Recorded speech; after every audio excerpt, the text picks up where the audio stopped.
Allahumma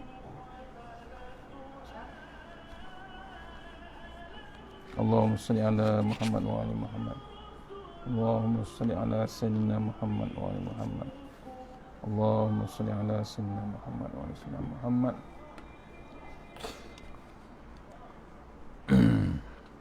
Hasbiyallahu li dini, hasbiyallahu lima ahammani, hasbiyallahu liman hasadani, hasbiyallahu liman magha alayya, hasbiyallahu liman kadani bisu'in, hasbiyallahu indal maut, hasbiyallahu indal mas'alati fil qabr, hasbiyallahu indal mizan, hasbiyallahu indas sirat, hasbiyallahu allazi la ilaha illa huwa alayhi tawakkaltu wa ilayhi unib. Alhamdulillah. Assalamualaikum warahmatullahi wabarakatuh. Alhamdulillah rabbil alamin, wassalatu wassalamu ala sayyidina wa ala alihi washabihi ajma'in.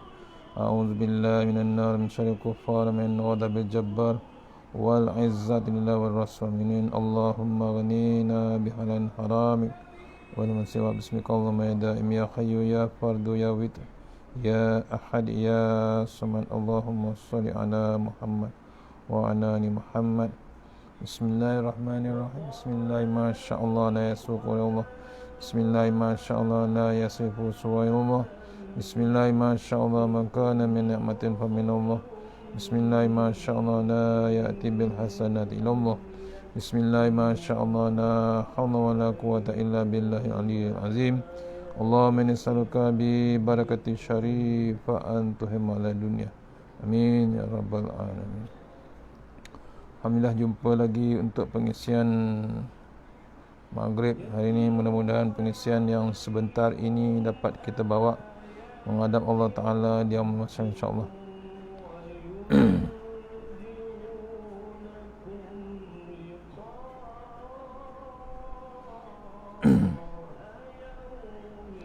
InsyaAllah kita masih lagi dalam kitab My Quran Time ya.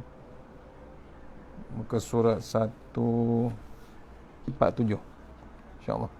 Kita mulakan surah Al-Fatihah. Bismillahirrahmanirrahim. Bismillahirrahmanirrahim. Masyaallah la hawla wa la quwwata illa billahil aliyyil azim. Allahumma inni as'aluka bi barakati syarifah.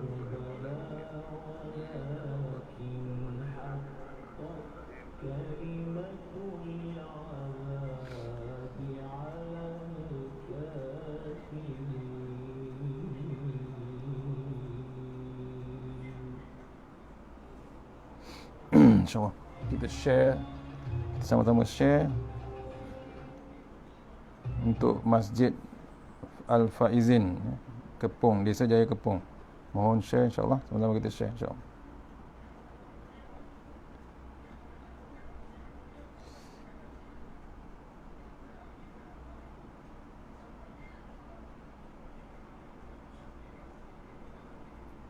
Sama-sama kita share untuk Al-Faizin, Masjid Al-Faizin.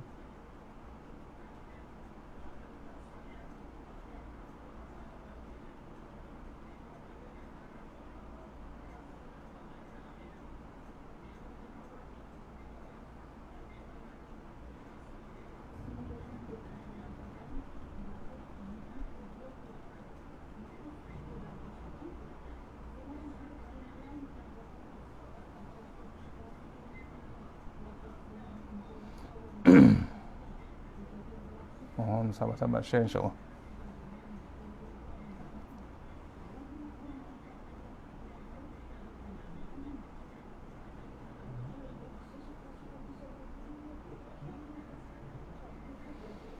Okey, insyaAllah.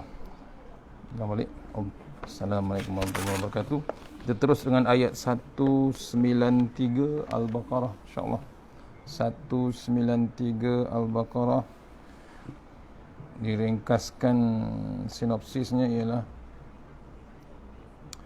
perintah berjihad insyaAllah ya, perintah berjihad. A'udzubillahi minasyaitonirrajim. Ayat 193 Al-Baqarah. Wa qatiluhum hatta la takuna fitnatun wa yakuna ad-dinu lillah fa inin tahaw fala udwana illa 'alaz zalimin. Sadaqallahul azim. Perangilah dan perangilah mereka itu sehingga tiada lagi fitnah, dan agama hanya agama Allah sahaja yang ada. Jika mereka berhenti, maka tidak adil, yakni lagi permusuhan, kecuali terhadap orang-orang yang zalim. Diperintahkan kita perangi mereka itu sehingga tiada lagi fitnah, dan agama hanya agama Allah saja yang ada. Jika mereka berhenti, maka tidak ada, yakni lagi permusuhan, kecuali terhadap orang-orang yang zalim. Kupasan ayat, waqatiluhum hatta la takuna fitnatun wa yakuna ad-dinu lillah. Perangilah mereka itu sehingga tiada lagi fitnah, dan agama hanya agama Allah sahaja yang ada. Dalam ayat ini Allah SWT memberitahu maksud berperang fi sabilillah, yakni berperang di jalan Allah, bukanlah bertujuan untuk menumpahkan darah orang-orang kafir dan mengambil harta mereka. Akan tetapi tujuan daripada peperangan itu agar kalimat Allah menjadi yang paling tinggi. Agama Allah SWT yang benar. Agama Allah SWT lah yang benar-benar menang dan paling utama di atas semua agama. Sebenarnya perangan itu, tujuan untuk perang itu ialah untuk menegakkan agama Allah Subhanahu Wa Taala.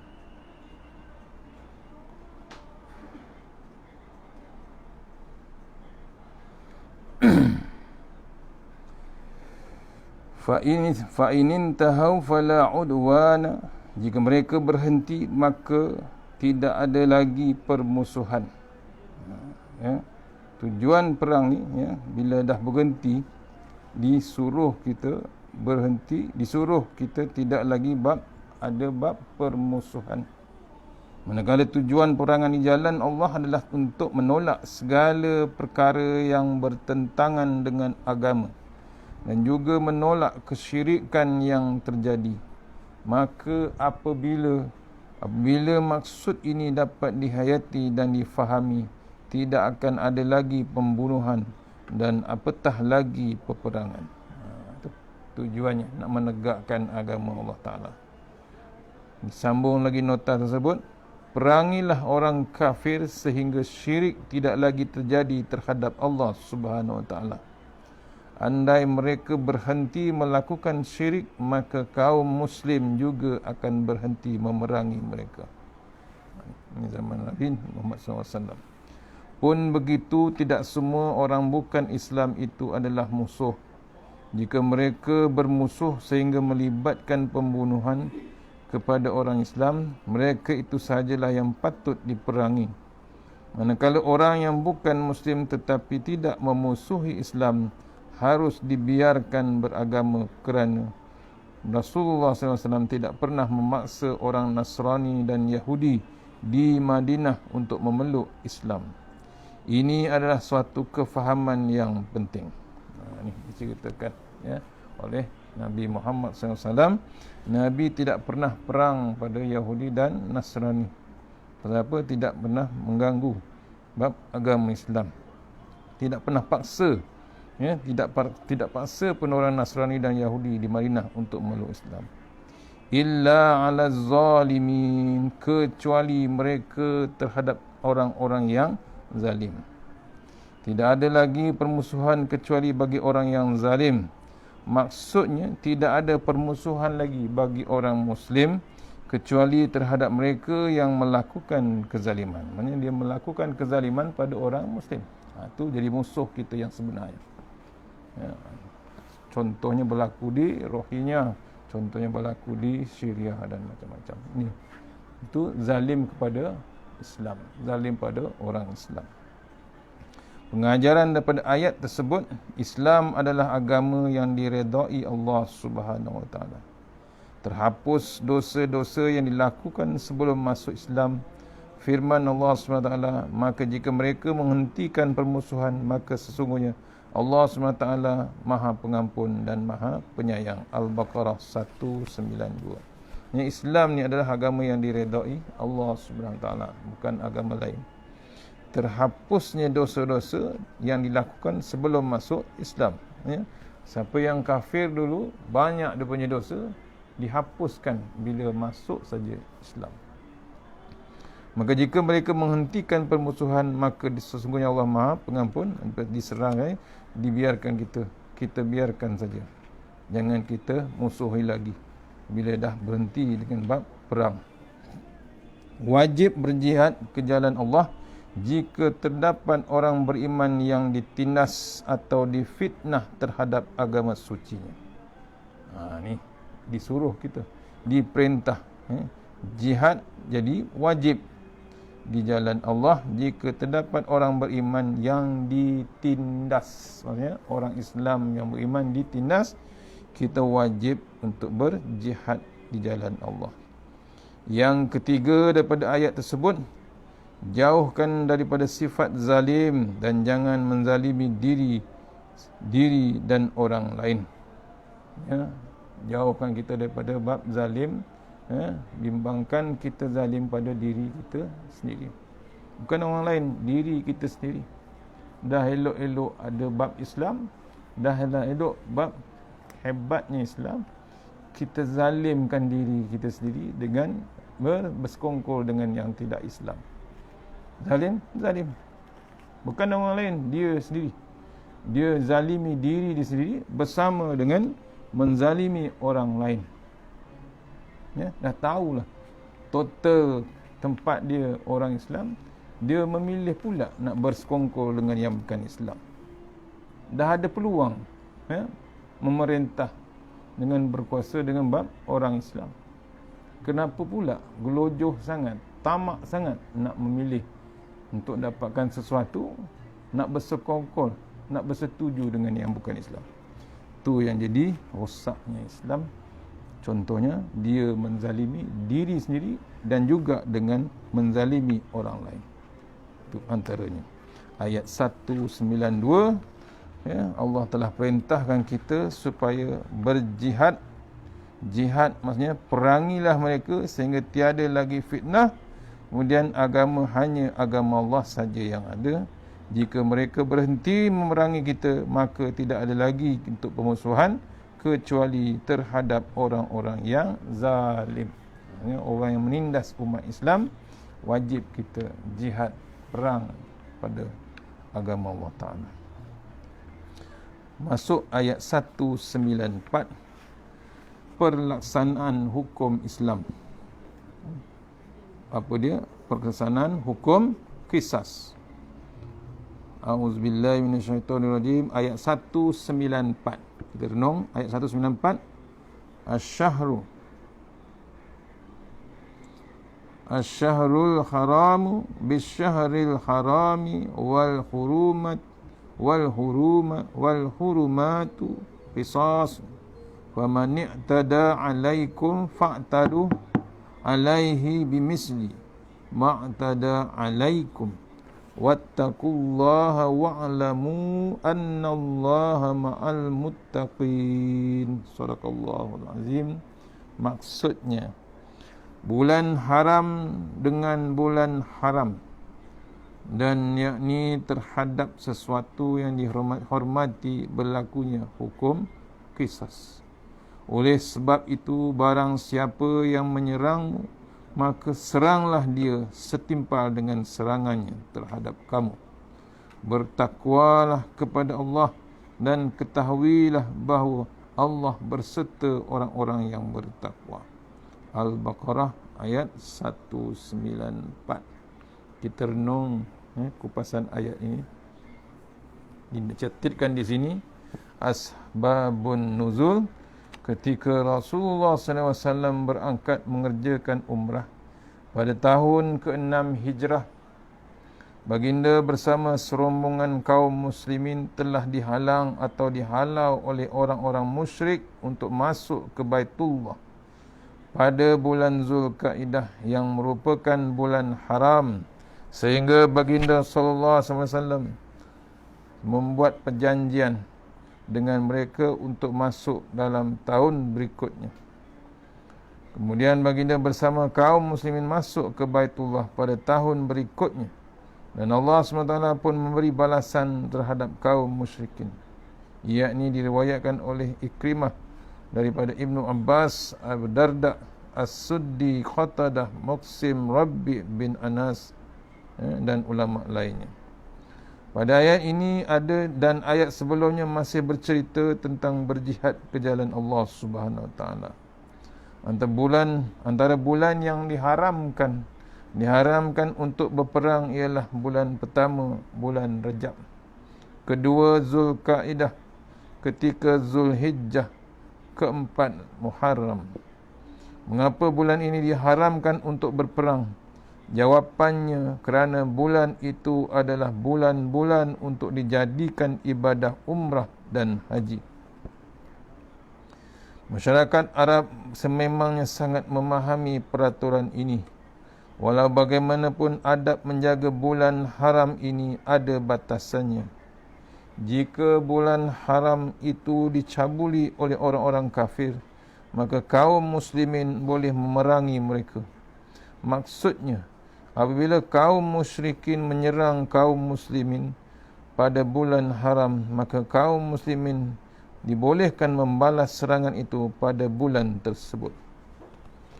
Hukum qisas pula berlaku dengan membalas serangan hanya jika diserang. Sekiranya umat Islam diserang pada bulan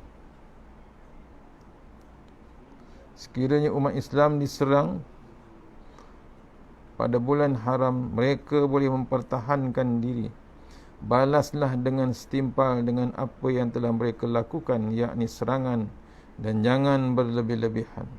Wattaqullaha wa'lamu annallaha ma'al muttaqin. Bertakwalah kepada Allah dan ketahuilah bahawa Allah berserta orang-orang yang bertakwa.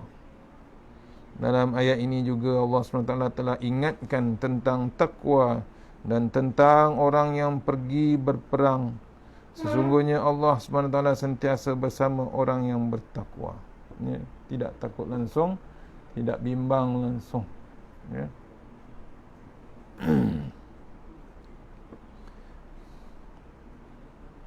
Perang ini adalah izin daripada Allah SWT. Jika seorang orang yang pergi berperang dan ingin mencapai kemenangan, mereka hendaklah dari kalangan orang yang bertakwa, bukan pula dari kalangan orang yang melampaui batas. Tidak solat atau berbuat kerosakan itu tidak layak.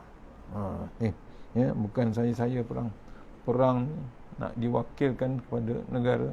Kita ni wakil pada yang ditindas ataupun kita yang ditindas.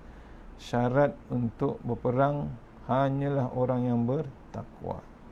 Dibimbangi orang yang rosak akan merosakkan bab perang tersebut. Kenapa? Dia berperang bukan kerana Allah Subhanahu Wa Taala. Perang ini adalah izin Allah Subhanahu Wa Taala. Jika seorang yang pergi berperang ini mencapai kemenangan, mereka hendaklah bertakwa di kalangan mereka, bukan pula dari kalangan orang yang melampaui batas. Dibimbangi, dia akan mengerjakan pula ataupun menindas ataupun menzalimi orang yang diperangi tersebut. Contohnya orang yang tidak solat atau berbuat kerosakan atau maksiat. Pesan kita, bertakwalah kepada Allah Subhanahu Wa Taala dengan pertama, menjaga hukum-hukum Allah. Kedua, takut kepada azabnya. Ketiga, menurut perintah Allah Subhanahu Wa Taala dan menjauhi larangannya. Sentiasa ingat kepada Allah. Yang kelima, balas serangan kerana Allah, iaitu menjaga agama Allah Taala. Ni ciri-ciri bertakwa kepada Allah Subhanahu. Contohnya yang pertama, menjaga hukum-hukum Allah Ta'ala. Ada hukum, contohnya hukum qisas, hukum hudud, hukum Islam. Kita kena jaga. Orang yang bertakwa, dia akan tetap berpendirian jaga hukum Allah Subhanahu Ta'ala. Tidak berbelah bagi, dia tetap adil di sisi Allah Subhanahu Ta'ala. Yang kedua, takut kepada azab Allah Ta'ala. Orang yang bertakwa dengan Allah Ta'ala ni, Dia bimbang ancaman daripada Allah, bukan musuh ataupun orang kafir. Yang dia bimbang ialah musuh dia sendiri, iaitu perangai dia sendiri yang suka dengan maksiat.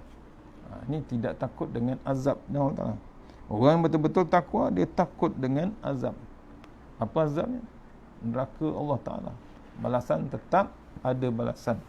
Sebab tu dia takut dengan Allah Ta'ala, dia bertakwa. Maksudnya dia bimbang balasan Allah Subhanahu. Bukan balasan, azabnya yang akan dibagi oleh Allah Subhanahu Wa Ta'ala. Yang ketiga, menurut perintah Allah Subhanahu Wa Ta'ala dan menjauhi larangannya. Menurut perintah, dia tidak akan bangkang. Halal tetap halal, haram tetap haram. Tak ada langsung nak dibangkang. Kalau dah arak tu haram, haram. Ni kita bimbang. Dah confirm haram, kenapa lagi nak dipertikaikan? Sekarang daging pula haram. Pasal apa? Tidak diketahui sumbernya. Datang dari tempat lain, kita tak tahu punca dia. Tahu-tahu dah packing, tahu-tahu dah siap. Macam mana? Itu kena renung kita. Bila kita menurut perintah Allah Ta'ala, kita menjauhi larangannya. Yang keempat, senantiasa ingat kepada Allah. Cari jalan supaya kita bimbangkan ancaman akan datang ataupun yang sedang diingatkan Allah Ta'ala sekarang. Bila diingatkan, maksudnya peringatan. Macam COVID sekarang ni, itu peringatan daripada Allah Ta'ala. Maksudnya kita kena balik pada Allah Subhanahu Wa Ta'ala. Yang kelima, diminta kita balas serangan kerana Allah jaga agama Allah. Maksudnya kita diserang ataupun ditindas oleh yang bukan Islam, cari jalan balas balik, niat lillahi ta'ala untuk menjaga agama Allah Subhanahu. Sebab tu kita orang yang bertakwa, dia tetap akan berjuang untuk menegakkan agama Allah Ta'ala. Apakah pengajaran daripada ayat tersebut? Pertama, perintah untuk memuliakan bulan-bulan haram dan segala hal yang patut dihormati, yakni bulan Rejab, bulan Zulkaidah, bulan Muharram, bulan Zulhijjah. Yang kedua, pihak musuh sentiasa menanti kesempatan, maka kita tidak boleh membiarkan mereka menyalahgunakan kesempatan yang ada. Sebab tu umat Islam diperintahkan supaya berhati-hati. Yang paling utama ialah orang yang munafik, orang yang terus berlakon berpura-pura mempercayai Allah, mempercayai hari kiamat, yang dalam selimut, musuh dalam selimut. Ini yang paling hebat. Sebab tu dipesan kita berhati-hati dengan golongan tersebut. Yang ketiga, menjatuhkan hukuman kepada orang yang melampaui batas dengan balasan yang sama sebagaimana yang dilakukan. Tu bila pelaksanaan hukum kisas ni, apa yang kita pelajari ialah jatuhkan hukuman yang setimpal, iaitu membalas apa yang dibuat. Bunuh, hukumnya bunuh balik. Itu balasan yang sama sebagaimana yang dilakukan. Dalam menghadapi musuh sekalipun, kita harus menjaga keadilan dan objektif serta tidak melanggar batas-batas ilahi. Walaupun dia musuh kita yang hebat, tapi balas tetap adil. Hukuman peraturan memang adil. Bukan untuk Islam saja, untuk semua sekali. Baru ditunjukkan keadilan Islam tu hebat.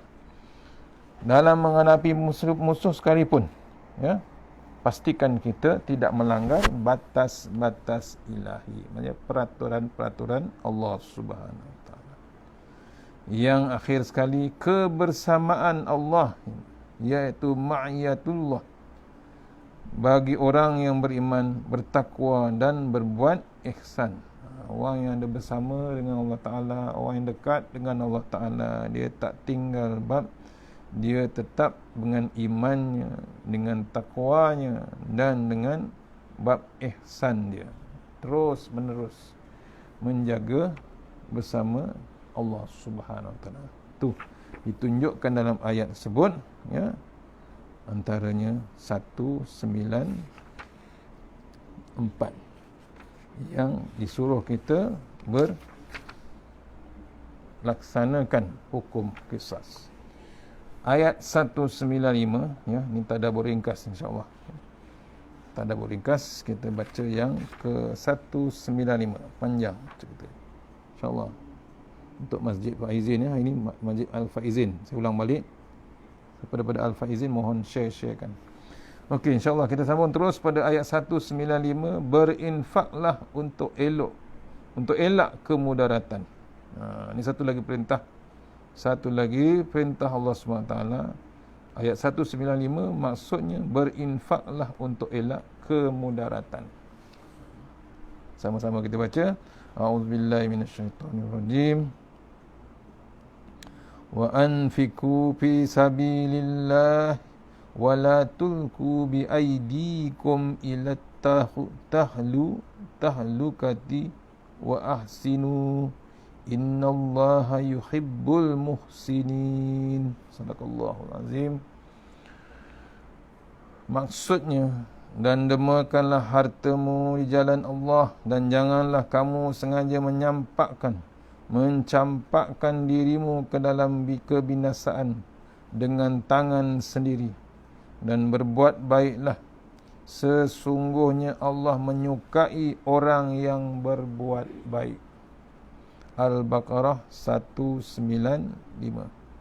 Diperintahkan kita untuk dermakan harta kita yang kita sayangi ke jalan Allah. Kemudian dipesankan kita lagi, diperintahkan kita, janganlah kamu mencampakkan dirimu ke dalam kebinasaan dengan tangan sendiri. Maksudnya jangan kita zalimi diri sendiri dengan maksiat yang kita lakukan. Kemudian berbuat baiklah. Ya, dipesan lagi kita, diperintah kita suruh berbuat baik. Sesungguhnya Allah menyukai orang yang berbuat baik. Ayo, Allah sayang, Allah kasihkan orang yang suka berbuat baik. Kupasannya, setelah Allah SWT memberitahu tentang berjihad di jalan Allah demi mempertahankan agama dan menjaga kehormatan tempat ibadah serta mengangkat kalimat tauhid, pada ayat ini Allah SWT menghuraikan ciri-ciri takwa. Antaranya adalah menginfakkan harta ke jalan Allah Subhanahu Wa Taala. Macam mana hari ini? Hari ini kita dah infak ke belum? Hari ini kita dah sedekah ke belum? Cek, ya. Kalau tak berbuat, rugi serugi-ruginya. Tak banyak sikit, pastikan kita berterusan infak. Wa anfiqu fi sabilillah, dermakanlah hartamu ke jalan Allah. Bagaimana cara untuk menginfakkan harta? Iaitu dengan membelanjakan harta dengan menanggung kos peperangan, contohnya, yang melibatkan kos makanan, kos pengangkutan dan kos perubatan dan sebagainya. Ada dua perkara utama berkenaan dengan infak ini. Pertama, ia adalah penyempurnaan kepada jihad. Jihad ini dapat dilakukan jika tidak ada infak. Ini kerana jihad memerlukan segala kelengkapan yang memerlukan sumber keuangan yang besar. Ya, maksudnya hebatnya jihad. Contohnya kita nak raikan Al-Quran setiap hari.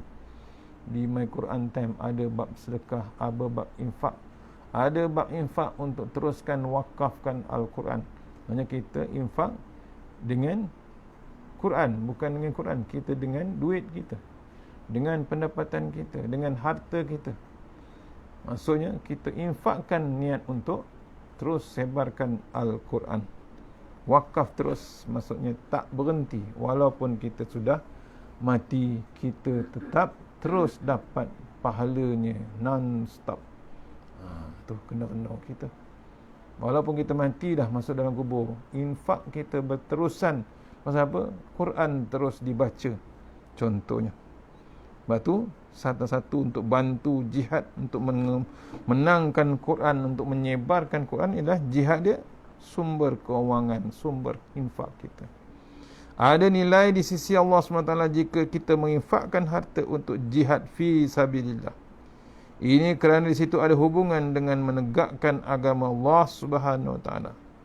Infak dalam ayat ini bukanlah infak untuk berperang semata-mata, tetapi untuk jalan Allah yang lain juga. Contoh tadi, wakafkan Quran, sebarkan Quran, hantar berjenis-jenis Quran ke tahfiz, ke pondok dan sebagainya. Maksudnya kita sebarkan terus Islam melalui Al-Quran. Yang kedua, perkara utama berkenaan dengan infak. Kedua, Allah SWT akan membalas infak yang dilakukan. Allah balas infak yang kita lakukan, iaitu dengan 10 kali ganda sekurang-kurangnya semasa di dunia, dan akan dibalas di akhirat dengan syurga. Gandaan di dunia 10 kali ganda, dibalas besok di akhirat dengan syurga. Infaklah dengan harta yang terbaik. Infaklah pada masa yang terbaik. Infak ini menyempurnakan jihad. Infak juga membersihkan harta. Infak untuk membantu menyebarkan kebenaran. Ni, saya ulang balik poin penting untuk kita berinfak. Allah akan balas dia 10 kali ganda, kemudian balasan dia syurga. Tips dia, tengok, infaklah dengan harta yang terbaik, harta yang kita sayang. Selalu yang paling sayang itulah kita tak suka nak diinfakkan, apalagi nak bagi orang. Contohnya harta yang terbaik. Apa sekarang terbaik? Duit. Ada nilai wang untuk membantu yang lain. Infaklah pada masa yang terbaik. Inilah masa yang terbaik. Contohnya, masih lagi ada orang yang kesempitan dengan keadaan COVID sekarang. Ada keluarga yang kesempitan, ada yang tak ada bekerja, ada yang masih lagi mencari makanan, ada bangsa lagi yang tak ada tempat tinggal dan macam-macam. Hilang bab rumah, kena keluar daripada rumah sewa, kena keluar daripada rumah yang dibeli. Pasal apa? Tidak mampu nak membayar. Ada yang ditimpa banjir, ada yang ditimpa kesusahan, kebakaran dan macam-macam. Inilah masa yang terbaik untuk kita berinfak. Infak ini menyempurnakan jihad. Nak tegakkan agama Allah, salah satunya bab infak kita. Pasal apa? Macam-macam boleh digunakan daripada bab infak untuk menegakkan Islam, menegakkan jihad kita. Infak yang seterusnya, infak juga membersihkan harta. Gaji walaupun 10,000, 20,000, kalau tak berinfak, tak jadi apa. Satu, zakat, bersihkan harta.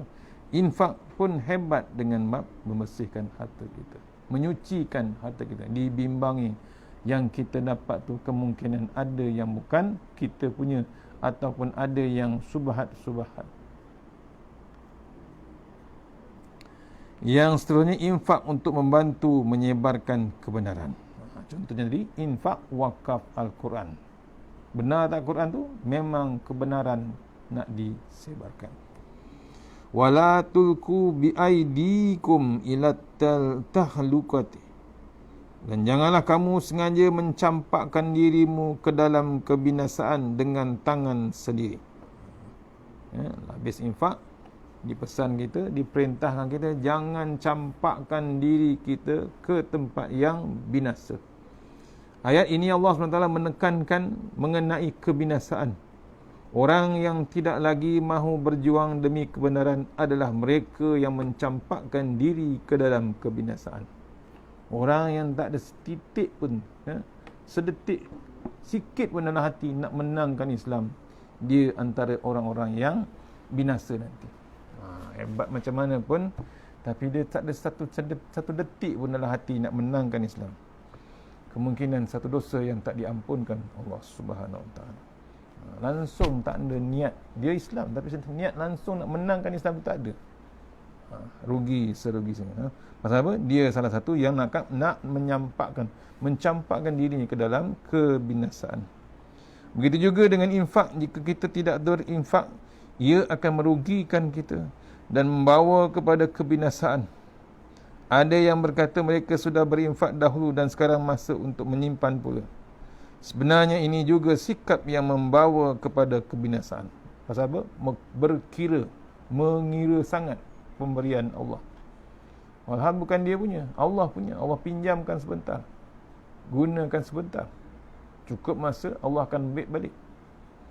Hakikatnya ayat ini adalah teguran untuk orang-orang Ansar yang pada ketika itu berfikir bahawa mereka lah yang telah banyak menginfakkan harta semasa Nabi SAW datang ke Madinah. Jadi tibalah masa untuk mereka menyimpan harta untuk diri sendiri. Walaupun baginda tidak pernah mengajar mereka bersikap begitu. Allah SWT menyuruh kita berinfak secara berterusan, bukan hanya pada sesuatu masa sahaja. Lebih malang lagi apabila ada di antara kita yang menggunakan harta bukan untuk perjuangan Islam, tetapi lebih kepada mengenyangkan nafsu. Ni berlaku zaman sekarang. Ya, sepatutnya berterusan infak, kemudian bukan hanya untuk musim saja. Kadang-kadang orang pilih hari Jumaat saja bersedekah. Itu pun kadang-kadang tak sampai RM1 saja. Setiap minggu RM1. Ya, gaji RM10,000, infak kepada masjid RM1. Kata Tuan Guru Datuk Ismail Kamus, jatuh iman dia, jatuh akhlak dia, tak berbaloi. Orang putih kata tak proportion dengan dia punya pendapatan. Gaji RM10,000, sedekah RM1. Tu kena renung kita, kena bimbang kita. Tu adalah teguran Allah pada ayat ini, teguran pada golongan Ansar. Pasal apa? Dia mengungkit, dikira balik. Janganlah, ya, biar berterusan. Ya, pasal itu sementara saja. Allah SWT menyuruh kita berinfak secara berterusan dan bukan hanya pada satu masa. Satu lagi masa musim yang kita selalu buat ialah masa Ramadan saja. Itu pun sama juga.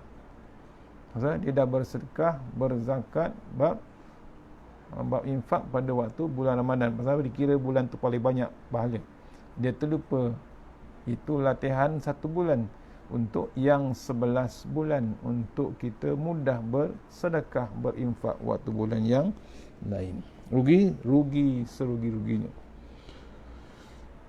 Apabila ada duit lebih, ada yang habiskan dengan membeli rokok, sedang rokok itu membinasakan nyawa. Apabila ada duit lebih, ada suka menyimpan saja, tetapi tidak mahu menderma dengan alasan dahulu sudah banyak menderma. Wajib rugi, habis duit dengan rokok. Sebulan sekotak RM10, sebulan 10 kali 30, RM300.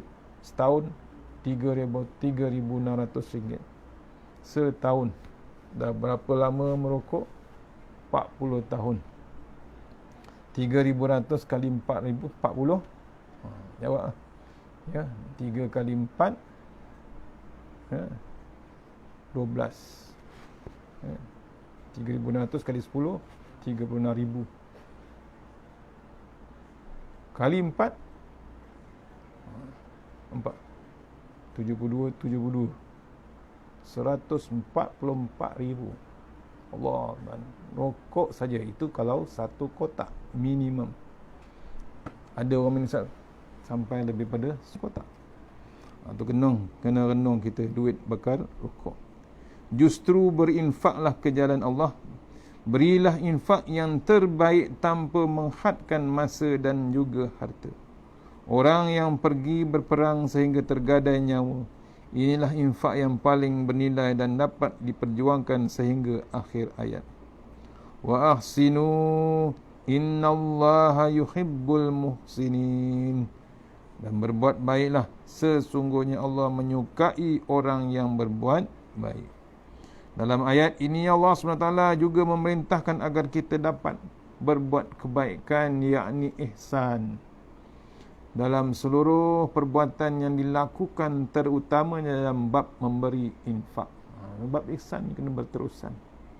Perkataan ahsinu dalam ayat ini bermaksud ikhlas. Berbuatlah kebaikan, ihsan, semata-mata ikhlas kerana Allah Subhanahu Wa Taala.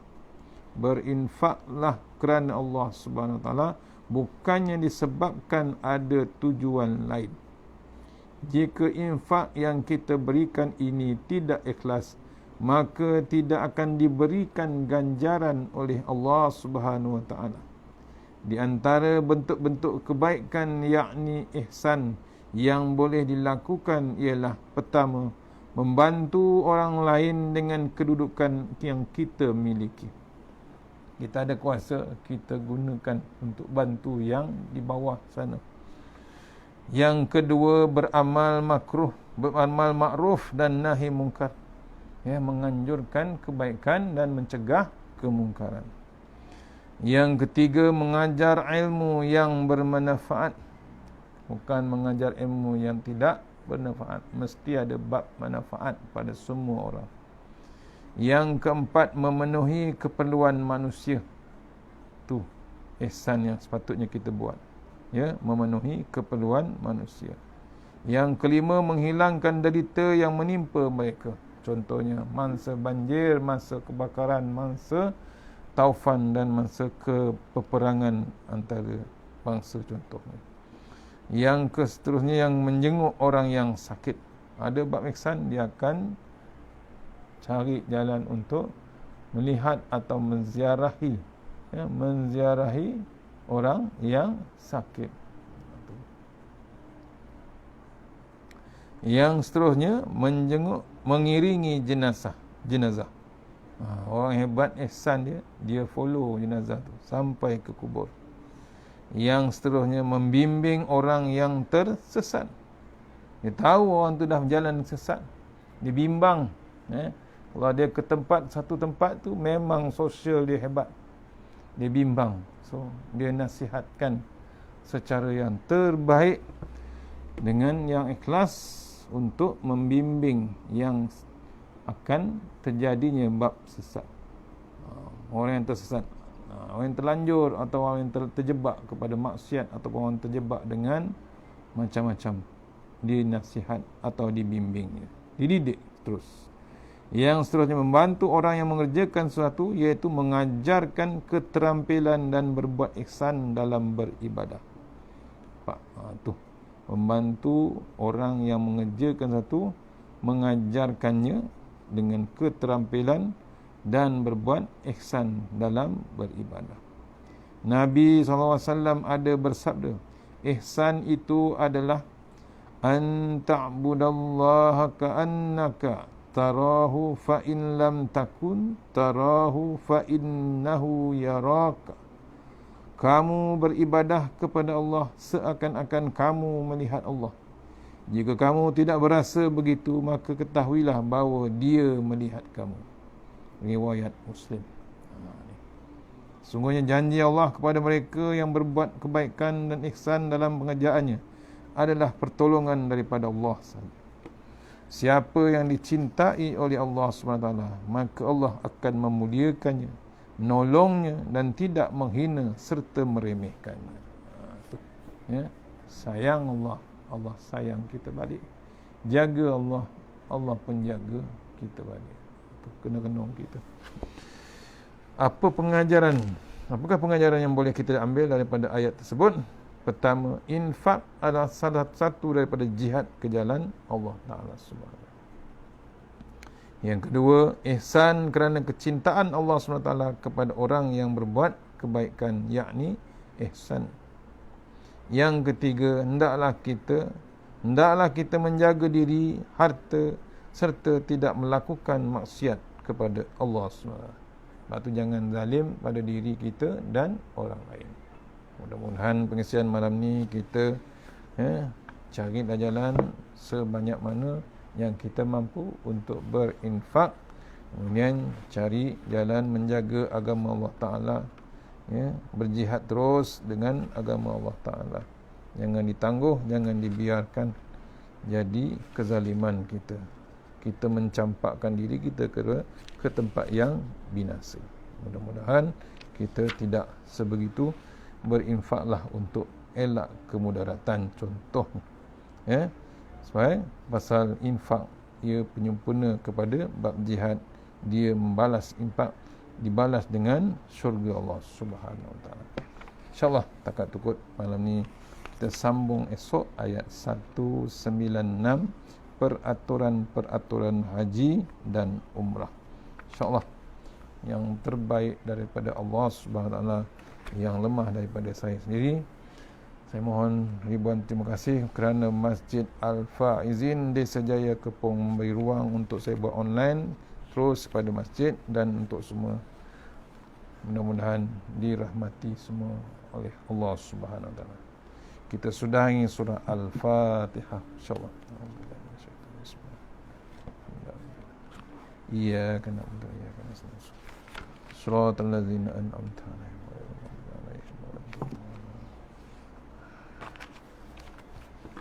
A'udzu billahi minasyaitonir rajim. Bismillahirrahmanirrahim. Allahumma tawwil a'marana wasahi ajsadana wa nawwir qulubana wasabbir imanana wa ahsin a'malana wasi' arzaqana wa ilal khairi qaribna wa anis syarri minna waqdi hawadina fid din wa dunya wal akhirah. Ya Allah, panjangkan umur kami, sihatkan badan kami, terangkan hati kami, tetapkan iman kami, elokkan amalan kami, luaskan rezeki kami, dekatkan kami kepada kebajikan, jauhkan kami daripada kejahatan, tunaikan hajat kami. Allahumma anta rabbi la ilaha illa anta khalaqtani wa ala ahdika wa wa'dika mastata'tu a'udzubika min syarri ma sana'tu abu laka bi ni'matika alayya wa abu bi dzambi faghfir li fa innahu dzunuba illa anta. A'udzu billahi minan nar min syarri kuffar min ghadabil jabbar wal 'izzatu lillahi wal rasul mu'minin. Allahumma ghnina bihalalik an haramik wa bifadli man siwak. Bismikallahumma ya daim ya hayyu ya fardu ya witr ya ahad ya samad. Allahumma shalli ala Muhammad wa ala ali Muhammad. Subhanallahil aliyyil dayyan, subhanallahi syadidil arkan, subhana man yazhabu bil laili wa ya'ti bin nahar, subhana man la yushghiluhu sya'nun an syan, subhanallahil hannan manan, subhanallahi musabbahi fi kulli makan. Taghasanna bil jabarut wa tasamna bil malakut khallazi la yamut isrif annal bala wal waba innaka ala kulli syai'in qadir. Bismillahirrahmanirrahim. Bismillahi masyaallah la yasuku khairallah. Bismillahi masyaallah la yasrifu su'ailallah. Bismillahi masyaallah man kana min ni'matin faminallah. Bismillahi masyaallah la ya'ti bil hasanati illallah. Bismillahi masyaallah la hawla wa la quwwata illa billahil aliyyil azim. Bismillahirrahmanirrahim. Bismillahi khairil asma. Bismillahillazi la yadurru ma asmi azza. Bismillahil kafi. Bismillahil mu'afi. Bismillahillazi la yadurru ma asmi syai'un fil ard wa la fis samaa wa huwas samiul alim. Bismillahi ala nafsi wa dini. Bismillahi ala ahli wa mali. Bismillahi ala kulli syai'in a'tani rabbi. Allahu akbar, Allahu akbar, Allahu akbar. Allahu rabbi la usyriku bihi syai'an nazjaruka wa jalla tanaruka wa taqaddasat asma'uka wa la ilaha ghairuk. Allahumma inna a'udzubika min syarri kulli jabbarin anid wa a'udzubika min syarri kulli syaitanin marid wa min syarri qada'is su' wa min syarri kulli dabbah anta akhizun binasiyatiha inna rabbi ala siratim mustaqim. Rabbana atina fid dunya hasanah wa fil akhirati wa qina azabannar wa qina azabannar wa qina azabannar. Wa sallallahu ala sayyidina Muhammad wa alihi wasallam. Subhana rabbika rabbil izzati amma yasifun, salamun alal mursalin, walhamdulillahi rabbil alamin. Insyaallah. Assalamualaikum warahmatullahi wabarakatuh. Insyaallah jumpa esok pagi subuh untuk surau Taman Salak Jaya. InsyaAllah surau Taman Salak Jaya wilayah persekutuan online. InsyaAllah jadual patutnya besok di Taman Salak Jaya. Kita online daripada Sungai Tangkas, insyaAllah. Assalamualaikum warahmatullahi wabarakatuh.